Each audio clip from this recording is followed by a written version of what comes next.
بن کے رحمت مہمان ہمارے. بسم اللہ الرحمن الرحیم.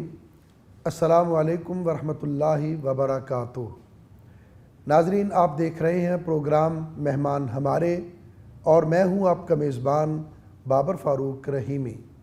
آپ جانتے ہیں ہم اپنے اس پروگرام میں آپ کی ملاقات ملک پاکستان کی ان نامور شخصیات کے ساتھ کرواتے ہیں جنہوں نے مختلف شعبہ زندگی میں نمایاں خدمات انجام دی ہوں.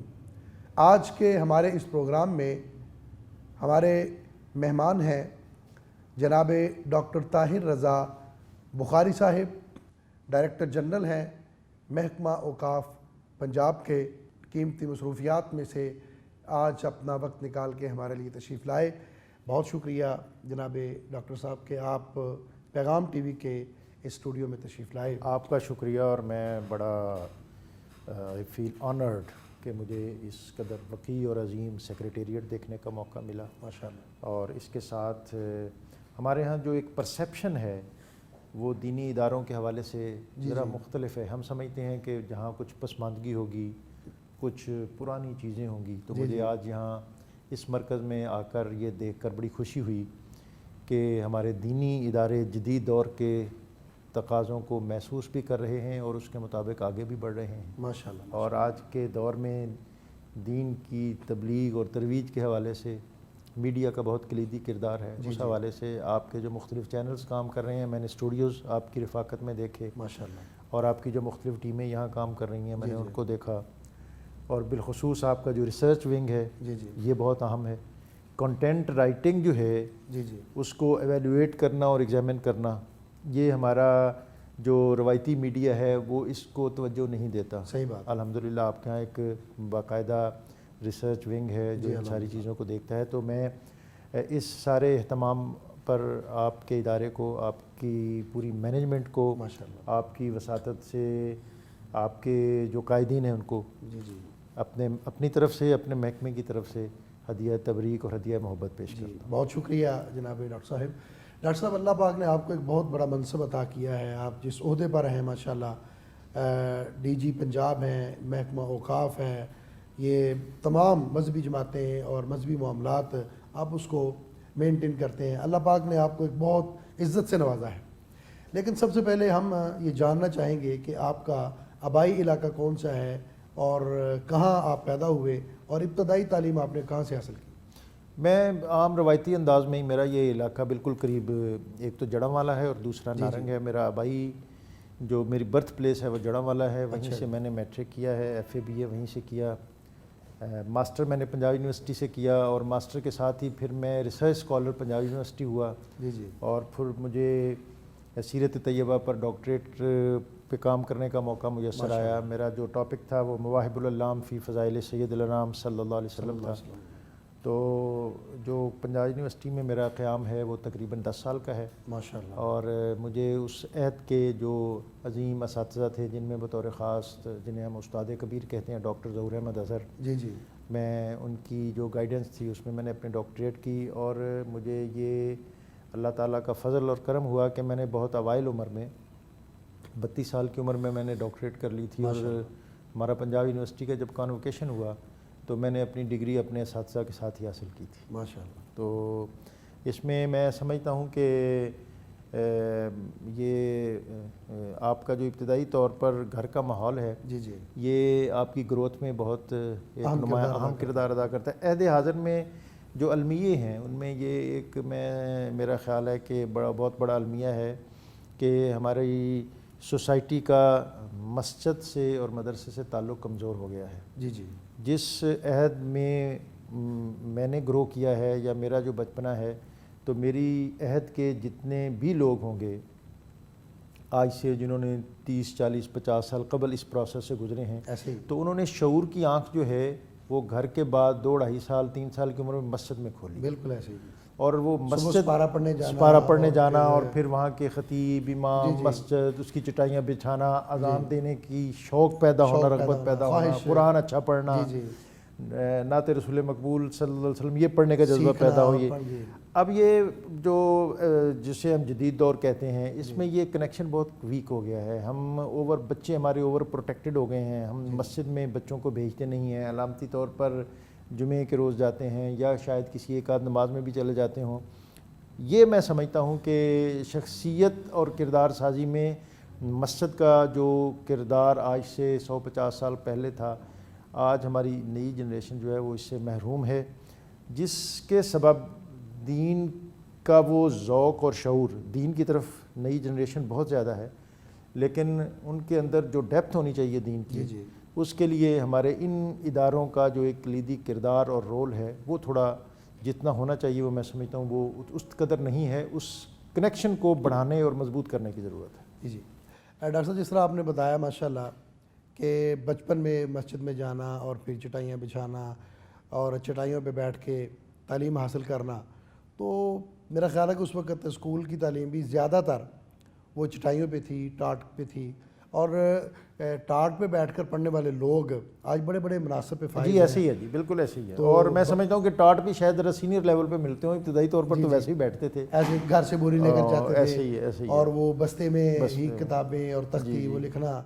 تو آپ کو بھی بچپن یاد آتا ہے؟ جی بالکل ایسے ہی ہے جی. وہ میں اب بھی گاؤں میں جاتا ہوں تو اپنے اسکول کے آگے سے گزرتا ہوں تو مجھے وہ اس کی گراؤنڈ, اب وہ گراؤنڈ ویسی تو نہیں رہی, ان کے اندر مختلف چونکہ ہمارے ہاں جو ہے کنجیشن بڑھتی جا رہی ہے, گراؤنڈز کم ہوتی جا رہی ہیں, عمارات جو ہیں ان کے بے تحاشا اضافے ہیں, تو وہ کھیل کے میدان بھی ہے وہ بھی قدرے کم ہو گئے ہیں, لیکن ان کی جو یادیں ہیں وہ دل کو تازہ کرتی ہیں. اور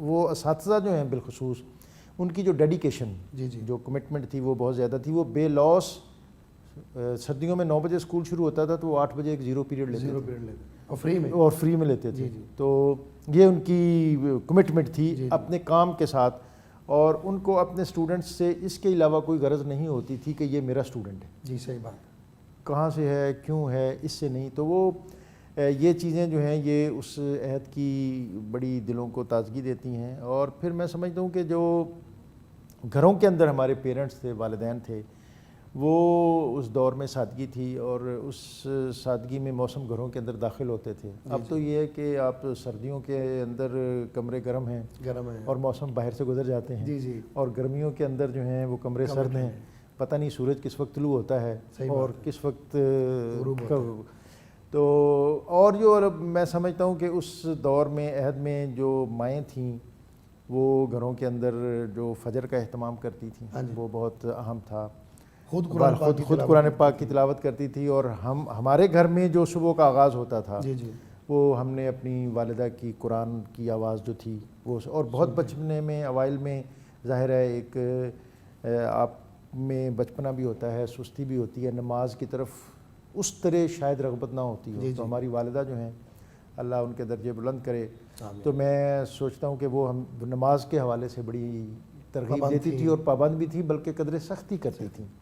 فجر کی نماز میں بطور خاص وہ اہتمام کرتی تھیں کہ وقت پہ نماز پڑھے, اس کے بعد قرآن پاک پڑھنے کا اہتمام, اور پھر ہم جو مسجد کے اندر ہماری کلاس ہوتی تھی اسکول بچوں کی, تو وہ اہتمام کرتی تھی کہ موسم کے مطابق وہاں کبھی لسی بھجواتی تھیں, کبھی چائے بھجواتی تھیں. ماشاءاللہ.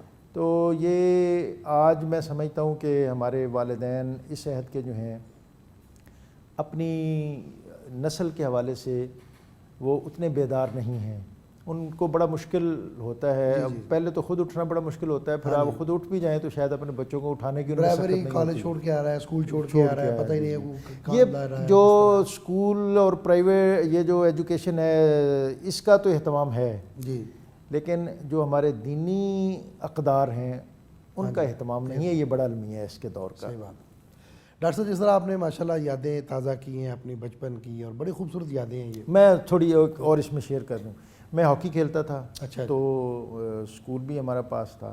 عصر سے مغرب تک گراؤنڈ میں جانے کی اجازت ہوتی تھی. آپ تو جانتے ہیں اس دور میں یہ بالکل اس طرح کی آزادی نہیں تھی کہ بچے راتوں کو باہر پھریں.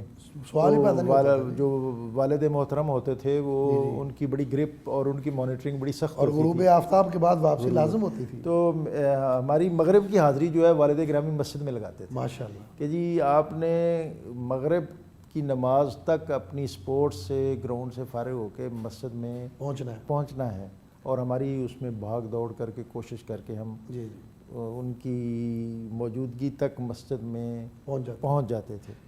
تو میں آج اس دور میں شاید یہ چیزیں تھوڑی آؤٹ ڈیٹڈ لگتی ہوں، لیکن میں سچی بات ہے آج یہ چیزیں سوچتا ہوں تو میرے دل میں اپنے والدین کے لیے بہت زیادہ دعائیں نکلتی ہیں، اور مجھے ان چیزوں کی بڑی قدر ہوتی ہے. اور ہم اپنے آپ کو بطور والد یا والدین اس اعتبار سے تھوڑا محروم سمجھتے ہیں کہ ہم یہ چیزیں اپنی اگلی نسل کو اس طرح ٹرانسفر نہیں کر پائے.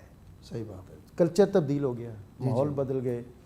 پہلے ہماری سوسائٹی کا نیوکلیس مسجد تھا، اب ایسا نہیں ہے. اب دیگر بہت سے جو لوازمات اور انسٹیٹیوشن جو ہیں وہ اس میں آ گئے ہیں. تو میں از خود اپنے آپ کو بھی اور آج اس پروگرام کی وساطت سے جو بھی لوگ ہمارا یہ دیکھ رہے ہیں تو میں ان سے یہ ضرور درخواست کروں گا کہ یہ جو ایک کنیکشن اور لنک ہے اس کو ہمیں بحال پروموٹ کرنا چاہیے. ڈاکٹر صاحب آپ نے محسوس کیا ہوگا کہ اس وقت میں بڑی برکت تھی. عصر کے بعد گراؤنڈ میں جانا، کھیلنا، تھک جانا، پھر واپس آنا، بڑا ٹائم ہوتا تھا. اب تو عصر پڑھتے ہیں تو لوگ گھروں کو جاتے ہیں اور پھر فوراً ہی مغرب ہو جاتی ہے. اب وہ وقت میں برکت نہیں رہی. وقت میں برکت بھی نہیں رہی اس طرح. اور پھر ہمارا جو انڈیویجولزم ہے نا جی، انفرادی طور پر اگر لوگ 10 بیٹھے ہوئے ہیں تو 10 میں 8 اپنے اپنے موبائل پہ لگے ہوئے ہیں. وہ گھر کے اندر یا جو بزرگوں کی محافل اور مجالس جس میں سیکھنے کا بہت موقع ملتا صحیح بات ہے، ان کے پاس بیٹھنے کا ایک شوق ہوتا تھا. دوپہر کا کھانا مجھے یاد ہے کہ چٹائی بچتی تھی، بڑا دسترخوان بچتا تھا ماشاءاللہ. تو اس میں ہم سب لوگ بہن بھائی بیٹھتے تھے. یہ جو آج master bed, child bed, guest bed والے اس طرح کے ہمارے وہ دیہاتی ماحول اور مزاج میں چیزیں نہیں تھیں. گرمیوں میں جو بڑی چھت ہے وہ فلور ہے، اسی پر 4 پہیاں ہیں اور ایک زیادہ سے زیادہ بہت آسودگی ہو تو 2 پنکھے شاید لگ جاتے ہوں. وہ بھی وہ پیڈسٹل فین ہوتا تھا جی. تو بڑی برکت تھی. اور وہ میں سمجھتا ہوں کہ جیسے جیسے وقت گزرتا ہے اور ہماری جو عہد حاضر کی بہت سی ایسی چیزیں جو ان اقدار کو دباتی چلی جا رہی ہیں تو وہ پرانے وہ زمانے وہ وقت جو ہیں وہ زیادہ اچھے بھی لگتے ہیں، بھلے بھی لگتے ہیں اور یاد بھی آتے ہیں. اور پھر برنارڈ شاہ نے کہا تھا کہ آپ فرائض منصبی اور خواہش قلبی اگر اکٹھے ہو جائیں تو یہ بڑی خوش قسمتی ہوتی ہے. تو میری بڑی خوش قسمتی کہ مجھے ایک ایسی ذمہ داری تفویض ہوئی کہ جو میں نے جس ماحول میں میری گروتھ ہوئی مجھے سرو کرنے کا اور ڈیلیور کرنے کا بھی وہی موقع میسر آیا. تو یہ جیسے مجھے آج یہاں حاضر ہونے کا موقع آیا اسی طرح میری منصبی ذمہ داری ہے کہ میں پنجاب کے مختلف جو دینی مراکز ہیں ان کو دیکھتا ہوں، جو دینی شخصیات ہیں ان سے ان کی نیاز مندی مجھے کرنے کا موقع ملتا ہے. جو بڑی دینی ادارے ہیں ان کو دیکھتا ہوں، جو خانقاہیں ہیں وہاں حاضر ہونے کا موقع ملتا ہے. علماء ربانیین جو ہیں میں ان سے اکتساب علم، اکتساب فیض کرتا ہوں، ان کی محافل اور مجالس میں جاتا ہوں. تو یہ میں اپنی بڑی خوش قسمتی سمجھتا ہوں. اور آج میں یہاں جب حاضر ہوا تو مجھے ڈاکٹر صاحب ہمارا نا بریک کے لیے اشارہ کر رہے ہیں. جی ضرور. ناظرین، ڈاکٹر طاہر رضا بخاری صاحب ایک علمی اور مذہبی خاندان کے چشم و چراغ ہیں. نہایت ہی خوبصورت اور بڑی پیاری باتیں کر رہے ہیں، لیکن وقت ہوا ہے وقفے کا. انشاءاللہ باقی وقفے کے بعد. آئے ہیں بن کے رحمت مہمان ہمارے، آئے ہیں بن کے رحمت مہمان ہمارے. Welcome back.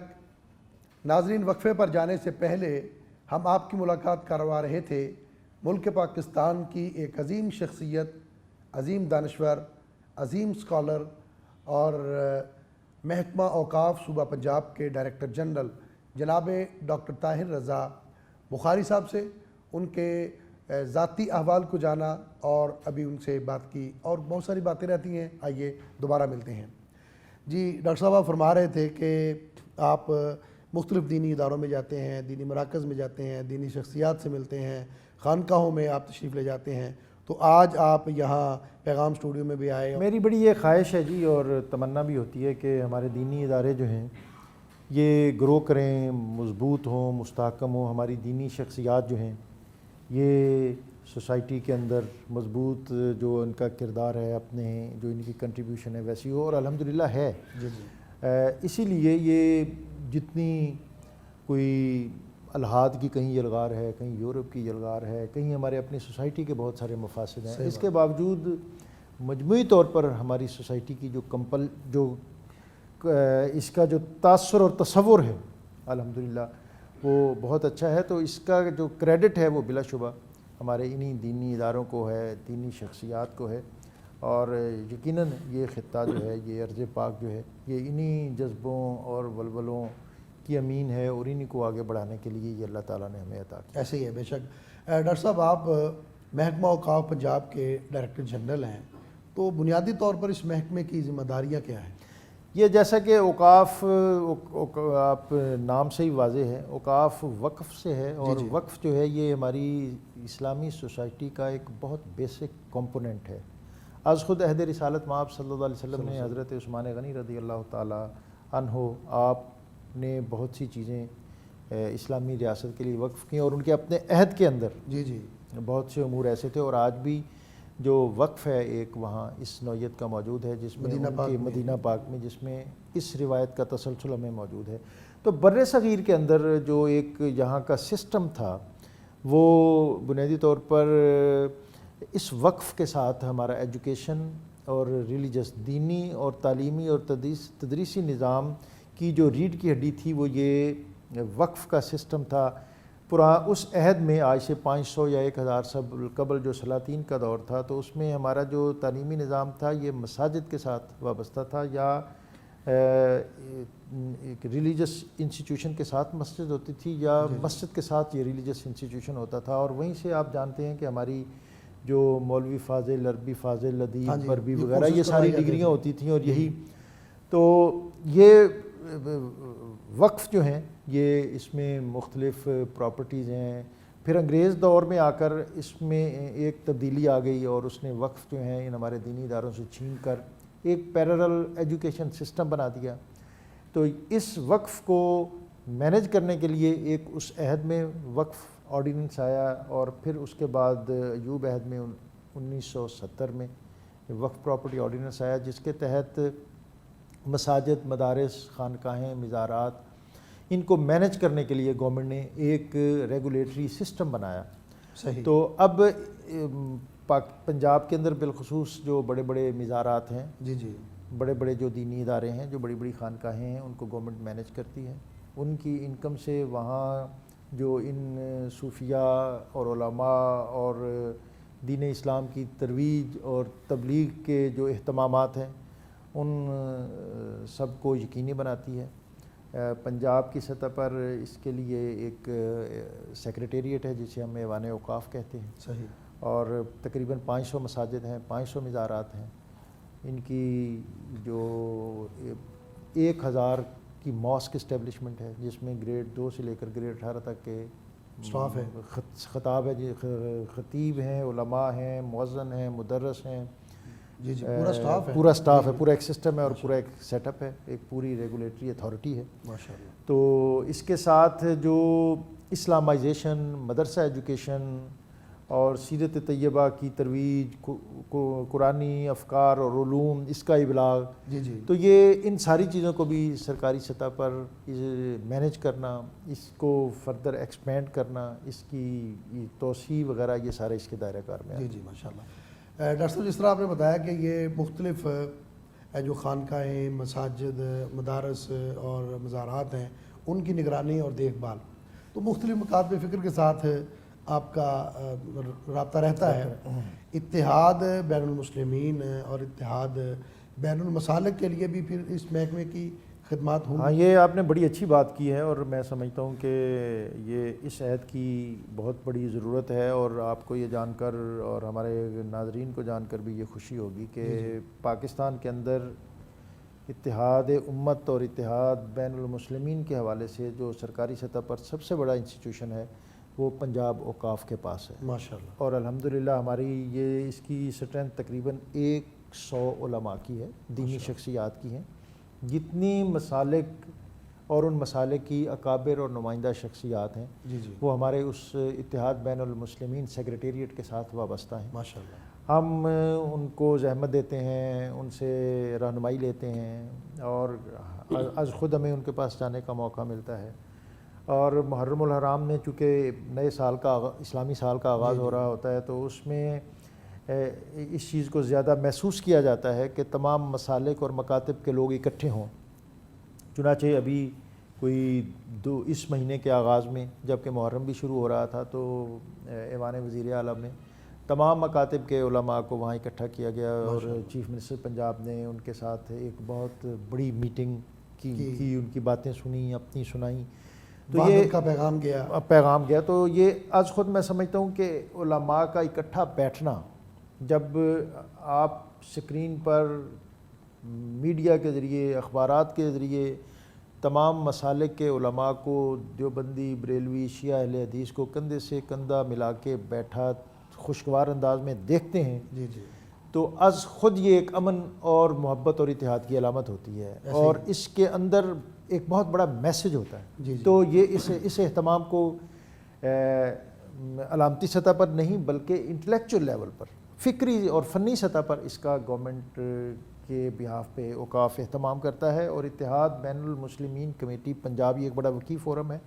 اور ابھی محرم کے آغاز پر ہم نے پنجاب بھر میں امن وفود روانہ کیے جس میں تمام مسالک کے لوگ اکٹھے موو کرتے ہیں. تو یہ 3 ڈیلیگیشن تھے. ایک ڈیلیگیشن گجرانوالہ اور پنڈی کی طرف گیا. جب یہ گجرانوالہ اور پنڈی وہاں پہنچتے ہیں تو وہاں اس ڈویژن کی تمام جو گورنمنٹ اتھارٹیز ہیں وہ بھی موجود ہوتی ہیں. صحیح. کمشنر، آر پی او، تمام جو اس کے اضلاع کے ڈی سی اور ڈی پی او، اور پھر اس کے ساتھ جو اکابر وہاں کی دینی علمی شخصیات ہیں وہ بھی موجود ہوتی ہیں.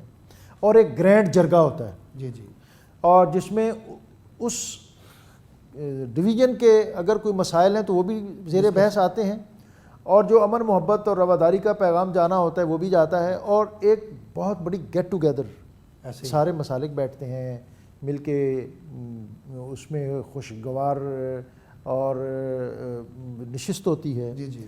جو موضوعات اور مسائل ہیں ان پر بھی بات ہوتی ہے، مل کے کھانا کھاتے ہیں، مسائل بھی حل ہوتے ہیں. تو یہ ایک ڈیلیگیشن گجرانوالہ پنڈی جاتا ہے پیرل ایک فیصل آباد اور سرگودا کی طرف، اور تیسرا ساہیوال، ملتان، بہاولپور، ڈی جی خان، یہ اس طرح جاتا ہے. آپ کے ادارے کے جو شخصیات ہیں وہ بھی اس میں نمایاں ہوتی ہیں. اس دفعہ آپ کے مولانا رانا شفیق پسروری صاحب، انہوں نے آپ کی نمائندگی کی اور گجرانوالہ اور پنڈی کی طرف وہ موجود رہے ہمارے ساتھ. تو یہ ایک بڑا انسٹیٹیوشن ہے محبت کا. اور اس کے ساتھ اس کا تو بڑا اچھا فیڈ بیک آپ تک پہنچتا ہوگا. بہت زیادہ لوگوں کے معاملات، مسائل، پھر آپس میں باہمی روابط، کوآرڈینیشن، اختلافات ختم ہوتے ہیں. جس طرح آپ نے بتایا کہ مل بیٹھتے ہیں، مل بیٹھنے سے ہی بہت ساری غلط فہمیاں دور ہو جاتی ہیں. اکٹھے سفر کرتے ہیں. اور یہ جو ان کے درمیان سوشلائزیشن ہے نا دینی طبقات کے درمیان، ایک دوسرے کی خوشیوں غمیوں میں آنا، اکٹھے موو کرنا، میں سمجھتا ہوں کہ یہ بہت ضروری ہے. اور اس کے ساتھ میں آپ کو ایک اور یہاں ایڈ کر دوں کہ ہمارا ایک متحدہ علماء بورڈ ہے جس میں یہ تمام مسالک کے لوگ موجود ہیں. اس کا ایک بڑا جو ہے اہم مقصد وہ ہے اشتعال انگیز تحریر اور تقریر، اس کا تدارک. جی جی صحیح. آگ کہاں لگتی ہے، دل آزاری کہاں ہوتی ہے؟ جب میری بات کسی کو آزردہ کرتی ہے، جب میں اپنے عقیدے اور مسلک کو چھوڑ کر دوسرے کے عقیدے اور مسلک اس کو حرف تنقید بناتا ہوں، چھیڑتا ہوں. تو اس کے لیے گورنمنٹ نے ایک باقاعدہ فورم بنایا ہے. وہاں یہ جو ایک مانیٹرنگ سسٹم ہے، اگر کسی نے کوئی ایسی بات کی ہے اور کسی نے کوئی ایسی تحریر لکھ دی ہے جی جی تو وہ اتھارٹی اس کو ریکمینڈ کرتی ہے کہ جی اس خطیب کو بین کر دیں، یا یہ جو اس نے تحریر لکھی ہے اس کو ضبط کر. تو گورنمنٹ، ہمارا جو ہوم ڈپارٹمنٹ ہے، جو ہماری داخلہ وزارت ہے، وہ اس کا پھر اس کو نوٹیفائی کر عمل درآمد کرتی. تو میں سمجھتا ہوں کہ جو اوقاف ہے یہ پنجاب کا بالخصوص یہ اپنے مقاصد اور پھر ان کے حصول کے حوالے سے بہت سرگرم عمل ہے، اور اس میں بہت زیادہ کنٹریبیوشن ہمارے دینی طبقات کا ہے، کیونکہ ہم نے ایک اچھی ان کے ساتھ جسے کہتے ہیں ورکنگ ریلیشن شپ رکھی ہے۔ ایسے ہی ہم ان کو بھی اپنے ہاں زحمت عزت دیتے ہیں پر آپ اور ہم احترام خود بھی ان کے ہاں جی جانے کو اپنے لیے عزت اعزاز سمجھتے ہیں۔ سمجھتے ہیں۔ تو یہ اسٹیٹ اور سوسائٹی، جی جی گورنمنٹ اور معاشرہ، یہ ان دونوں کے اشتراک عمل سے ہی کوئی بھی ہدف اس کو حاصل کرنا میں سمجھتا ہوں کہ از حد آسان ہو جاتا ہے۔ ایسے ہی ڈاکٹر صاحب عموماً یہ رائے قائم ہے معاشرے میں کہ حکومت جو ہے وہ مختلف شعبہ جات کا جو ہے نا اس پر بڑا خرچ کرتی ہے، انجینئرنگ پر کرتی ہے، میڈیکل پہ کرتی ہے، سائنس پہ کرتی ہے، لیکن دینی مدارس پہ توجہ نہیں دی جاتی، دینی مدارس کو اہمیت نہیں دی جاتی، یا دینی مدارس کی فلاح و بہبود کے لیے کوئی اقدامات نہیں کیے جاتے۔ اس پر آپ کیا کہیں؟ یہ بات آپ کی سوال کی حد تک تو درست ہے، جی لیکن بر صغیر کا جو کلچر ہے نا مسجد اور مدرسے کا، یہ ساری دنیا سے مختلف ہے۔ بر صغیر کے اندر جو آپ کی مسند تدریس اور محراب و منبر، اس کو کنٹرول کرنے کی خواہش تو شاید 1000 سال میں ہر حکمران کی رہی ہو، صحیح، لیکن یہ ایسا ہو نہیں سکا۔ سکا۔ اس کے پیرالل دنیا کے جو دیگر خطے ہیں، ہاں جی، وہاں تو خطبہ آتا ہے اور پڑھ کے سنا دیا جاتا ہے۔ آپ کا بر صغیر کا جو ممبر ہے، جو خطیب ہے، جو واعظ ہے، اس کو کنٹرول کرنے کی خواہش تو رہی ہے، جی جی، لیکن ہو نہیں سکا، اور میں اس کو ایک مثبت چیز سمجھتا ہوں، اس کو منفی چیز نہیں سمجھتا، اس لیے کہ اگر دین اور حق کو بیان کرنے والے مرغوب اور جو ہیں یہ مرغوب ہو جائیں تو پھر ذرا چیزیں مشکل ہو جاتی ہیں۔ اب میں تھوڑی سی اس کی بیک گراؤنڈ بیان کر دوں کہ بر صغیر کے اندر محراب، منبر اور مدرسہ اور خانقاہ، ہاں جی، یہ پرائیویٹ سیکٹر میں رہے ہیں، ہمیشہ سے رہے ہیں۔ جی ایک خاص حد تک بادشاہوں نے وقف تو دیے، جی، لیکن اس کو کنٹرول کرنے کے لیے جیسے آج کے دور میں اوقاف کے وزیر ہو سکتے ہیں، اس دور میں صدر الصدور ہوتے تھے، شیخ الاسلام ہوتے تھے، ان کا بیسک جو فنکشن ہوتا تھا وہ حکومت اور دینی طبقات اور خانقاہ کے درمیان بہتر تعلقات کار تھا، رابطے کا پل تھے، وہ رابطے کا پل تھے۔ لیکن یہ ادارے اپنے مشن میں، اپنے مقصد میں، اپنے ہدف میں یہ انڈیپینڈنٹ تھے۔ جی جی، اس وقت پاکستان کے اندر 25 سے 30 ہزار مدارس ہیں، سارے پرائیویٹ سیکٹر میں ہیں۔ گورنمنٹ نے 1-2 دفعہ کوشش بھی کی، پاکستان مدرسہ ایجوکیشن بورڈ بنا، جی جی، پیرالل سسٹم لانے کی کوشش کی، لیکن میں چونکہ ان ساری چیزوں کا ایک طالب علم ہوں تو میں اس میں سمجھتا ہوں کہ مدرسہ چلانے کے لیے جو کمٹمنٹ ہونی چاہیے، جو درد ہونا چاہیے، جی جی، وہ شاید سرکاری میز کرسی پہ بیٹھے کسی آدمی میں نہ ہو۔ ایسے ہی ہے، جو ان بچوں کو جو دور دراز سے اپنے والدین کو چھوڑ کے گھر بار اور نہ جانے کتنی مشقت اور کن پسماندگیوں کو میں جنم لیتے ہوئے یہاں پہنچے ہوں، جی جی، ان کو اپنے بچوں کی طرح پالنا، یہ خاصہ صرف ان مدارس کا ہے۔ ایسے ہی ہے، اور پاکستان کے اندر ماڈل مدرسہ کے نام پر 3 ادارے بنے تھے، اسلام آباد، سکھر اور کراچی میں، اور پاکستان مدرسہ ایجوکیشن بورڈ بھی بنا تھا، پاکستان مدرسہ ایجوکیشن سیکریٹریٹ بھی بنا تھا، پاکستان مدرسہ ایجوکیشن آرڈیننس بھی آیا تھا، جی، لیکن سم ہو کامیاب نہیں ہو سکا۔ اس کا میرے نزدیک خیال یہی ہے کہ یہ بیوروکریٹ کا کام نہیں ہے، یہ دین کے خادم کا کام ہے، یہ ان کا کام۔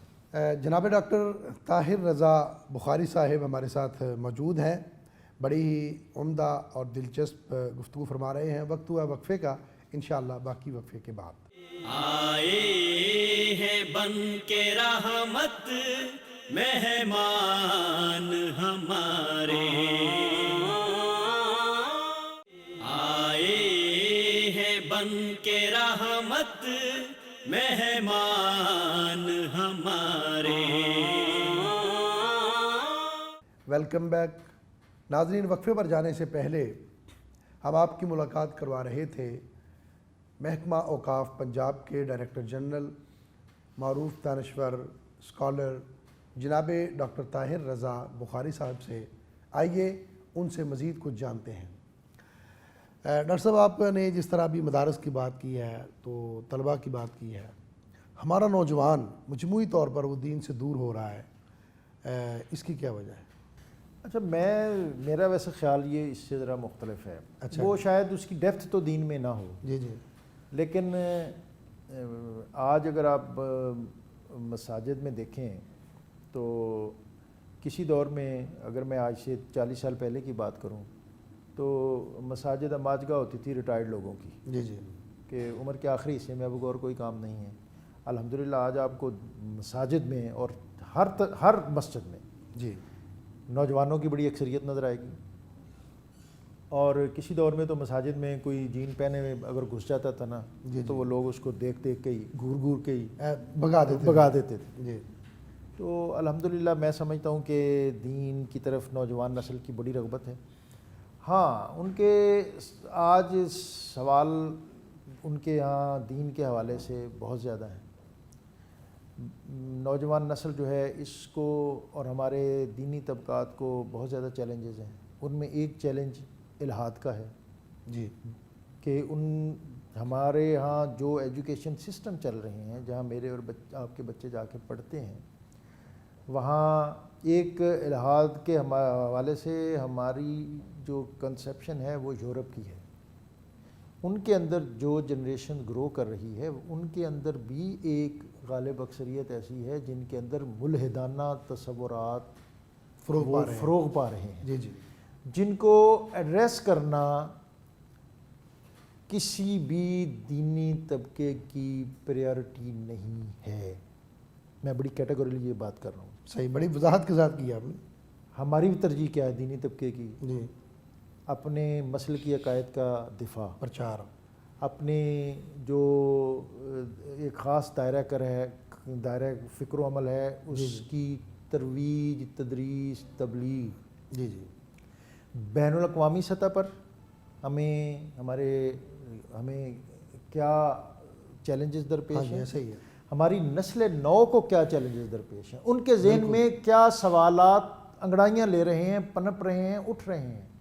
دوسری بدقسمتی یہ ہے کہ ان سوالوں کو ایڈریس کرنے والے، ان سوالوں کا جواب دینے والے ان تعلیمی اداروں میں بھی ویسے ہی ہیں جیسی وہاں جنریشنز بن رہی ہیں۔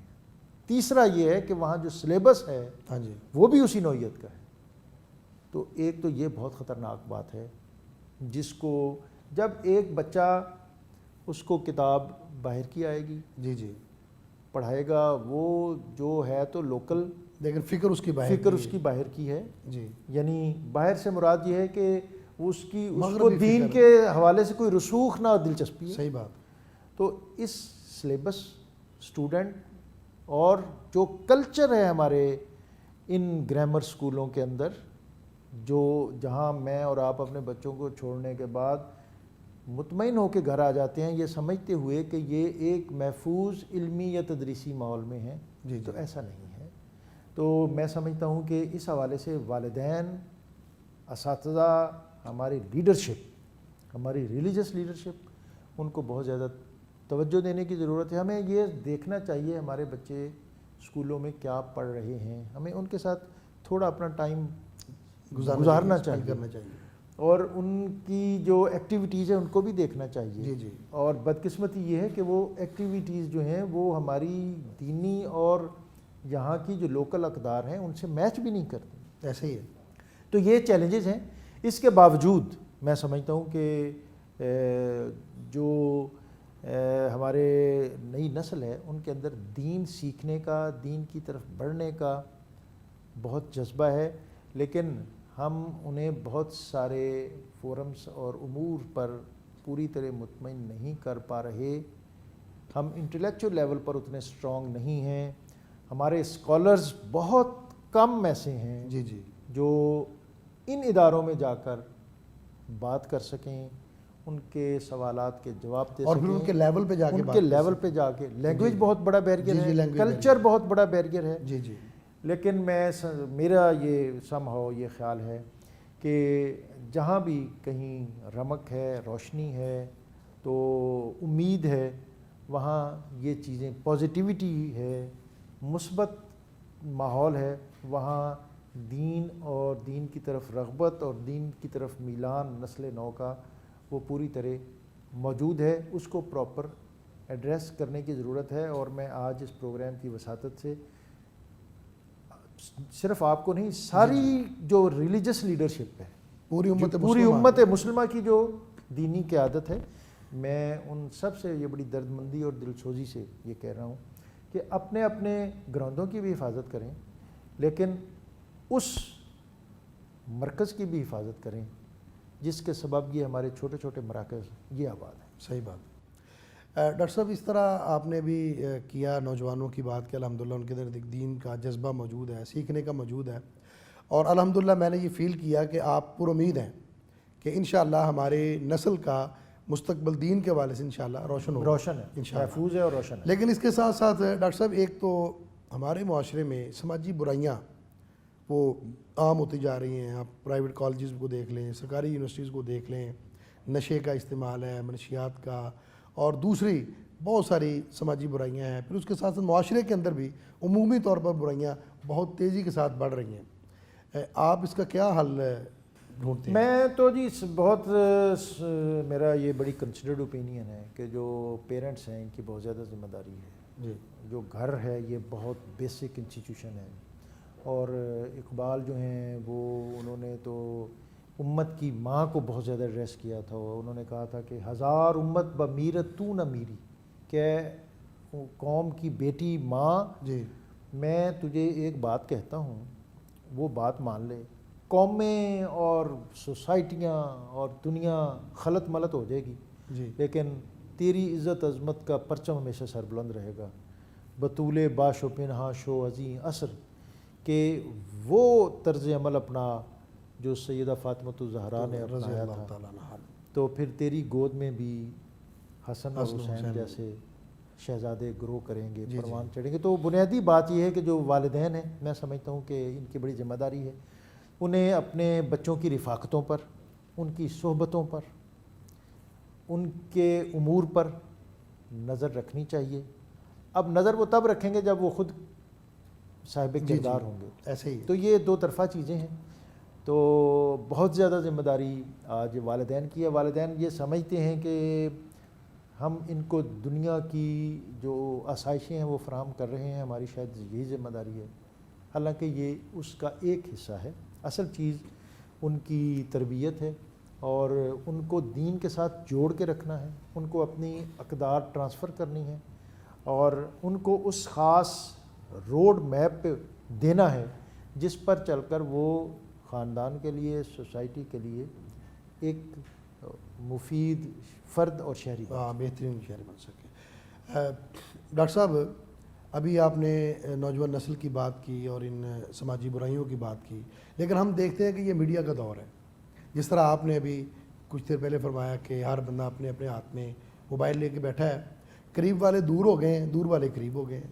تو اس صورتحال میں ایک اسلامی چینل کو معاشرے کی بہتری کے لیے کیا کردار ادا کرنا چاہیے؟ یہ بہت اچھی بات کی ہے. میں اگر ایک چیز کو اپنے موبائل پہ دیکھ لیتا ہوں، جی، اگلے دن صبح ہونے سے، بیدار ہونے سے پہلے اس نوعیت کی 10 چیزیں میری سکرین پر میرا انتظار کر رہی ہوتی ہیں. ایسے ہی یہ سسٹم ایک انہوں نے بنا دیا ہے ایسا. جی.